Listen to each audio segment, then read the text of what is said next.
a husband. I miss my family. I miss having a husband. And I miss my husband. I don't want just any husband. I want my husband. Mine. Miss mine. I miss mine. Mine. I don't know why. I'm really stuck. No, you guys are sick of this. You guys are so sick of this. I don't blame you. I don't know how to replace my husband. I don't know how. I'm lonely. I'm sad. I miss my family. Welcome back to the channel where we trade the Yas Queen delusions for a cold, hard dose of reality. Today, we are looking at the harvest. You see, for years, modern dating culture has told women that men are optional, marriage is a trap, and finding yourself is worth more than building a legacy. Well, the results are in, and they are heart-wrenching, hilarious, and deeply predictable. We're breaking down the fallout of the grass is greener syndrome. We start with the ghost of a marriage past. Here is a woman chanting mine, mine, like a seagull from Finding Nemo, grieving a husband she chose to leave. This is the logical conclusion of the boredom divorce. We've been lied to, gents. Women are told that if a marriage isn't a 24/7 fireworks show, it's toxic or stagnant. So they blow up their lives, cash out their chips, and head into the empowered single life, and only to realize that the dating pool isn't a tropical resort. It's a swamp filled with guys who only want a weekend lease, not a 30-year mortgage. She misses her husband because she realized too late that a man isn't a smartphone you can just upgrade when the battery gets a little weak. A husband is a foundation. When you tear down the house because you didn't like the wallpaper, don't cry when you're standing in the rain. She's stuck because she's searching for a replacement for a man she spent years building a life with. Newsflash, you can't replace decades of shared history and inside jokes with a Hinge date. Accountability feels like an attack when you've been pampered by a man who made your world safe. Now that the safety is gone, the independence feels a lot like isolation. If you're enjoying this reality check, smash that like button and subscribe. Help me keep the lighthouse lit for all the men navigating these treacherous, entitlement-infested waters. There is nothing quite like a concrete floor in a Walmart parking lot to bring a woman back to earth, literally. Fell in the parking lot of Walmart. And I went to grab my phone in that moment that I was hurting. And I wanted to call my husband and cry to him and have him comfort me like he always had after 25 years. The first thing I wanted to do was call him. And then I realized that he's not mine to call anymore.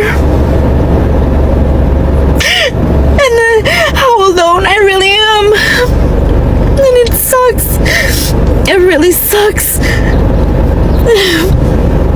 And I haven't been able to stop crying since. And I'm fine. But it sucks so bad. This is the in case of emergency epiphany. For 25 years, this woman had a human safety net. She had a man whose job description included coming to get you when you fall.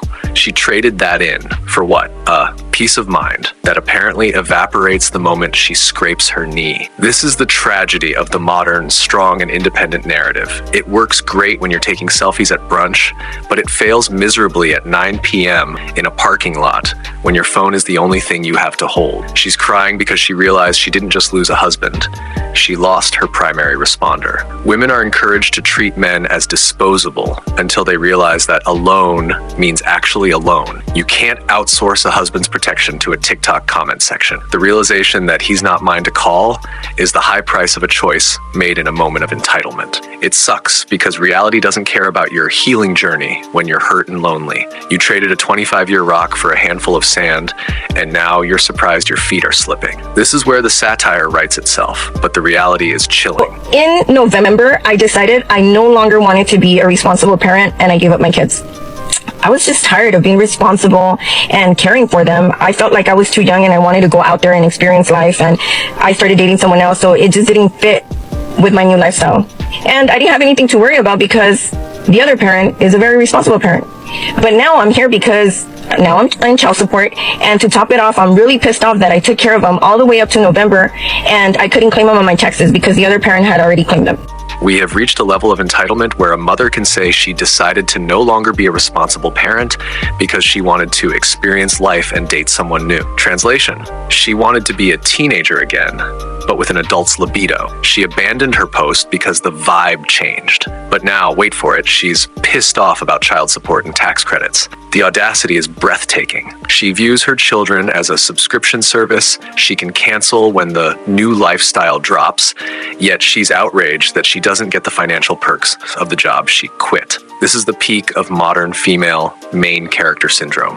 She expects the world to pause, the kids to be fine, and the responsible father to just absorb her negligence, and then she wants a tax break for the months she didn't finish. This is what happens when we tell women their happiness is the only moral compass that matters. You don't get to be a part-time parent with full-time benefits. If you want to go out there and experience life, fine, but don't complain when the bill for your abandonment comes due. Life isn't a choose-your-own-adventure book where you can skip the hard chapters and still get the happy ending. You do not need a man. My car won't start.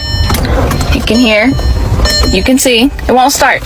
What you're gonna do, you're gonna go pick yourselves up one of these. Now me personally, my man picked this up for me because I don't go into blue collar stores. I go into pink stores.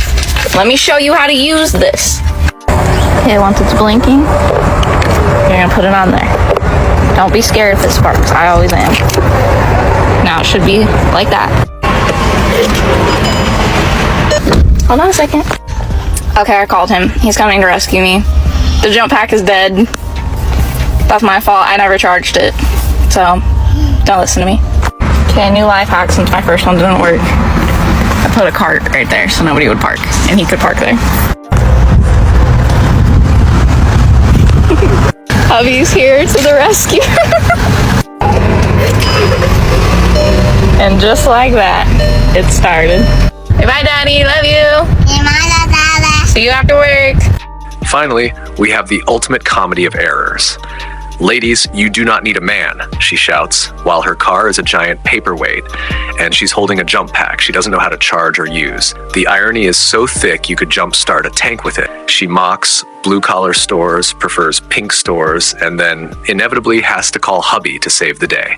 "Bye, Daddy, love you," she chirps after he does the work she claimed she didn't need him for. This is the performative independence that keeps men exhausted. She wants the aesthetic of being a girl boss mechanic for the gram, but the reality of a man who will leave work to fix her mistakes. The jump pack was dead because of her negligence. The life hack was just a shopping cart in a parking spot, and the actual solution was a man. It's a perfect microcosm of the modern female ego. Use him, mock the need for him, then call him daddy when the sparks start flying. It's time to stop the cap. You don't need a pink store. You need a reality check. If your independence lasts exactly as long as your car battery, you aren't independent. You're just a passenger who's convinced she's the driver. Is it time we started holding these independent choices to a higher standard? Or are we just waiting for the next Walmart parking lot meltdown? Let me know in the comments below.